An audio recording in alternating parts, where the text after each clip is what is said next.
নমস্কার, আমার নতুন একটি ভিডিওতে আপনাদের স্বাগতম। আজ রবিবার। গতকাল ছিল আমার মাস্তুতো ভাইয়ের জন্মদিন। ওদের বাসায় পৌঁছানোর পরেই ঝুম বৃষ্টি শুরু হলো। যাই হোক, ভিউটা কিন্তু সুন্দর। বাসা কাছে হওয়ার কারণে বিকেলেই চলে গিয়েছিলাম। ভিতরে জন্মদিনের আমেজ আর বাইরে ঝুম বৃষ্টি। দেখুন, এখনও বৃষ্টি পড়ে যাচ্ছে। জলের মাঝখানে যখন বৃষ্টির ফোঁটাগুলো পড়ে, অসম্ভব সুন্দর লাগে এই দৃশ্যটা। তো ঘর সাজানোর পর একটু ছবি বা একটু ভিডিও করে নিলাম।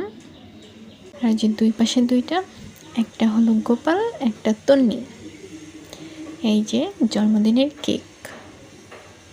অনেক বছর পর মাসির বাড়ি যাওয়ার কারণে মনের ভিতরে আলাদা একটা আমেজ ছিল। এখন জন্মদিনের কেক কাটা হবে। ওই যে আমাদের বার্থডে বয়, সে তো তার জন্মদিন নিয়ে অনেক এক্সাইটেড। অবশ্য হবারই কথা, সবারই জন্মদিনের দিন মনে আলাদা একটা খুশি থাকে। এখন ফ্যামিলি ফটো টাইম। এইভাবেই কেটে গেল আমাদের সুন্দর একটি দিন, ভাইয়ের জন্মদিন। হ্যাপি বার্থডে স্বপ্নীল। ভিডিওটি ভালো লাগলে সবাই লাইক কমেন্ট করবেন।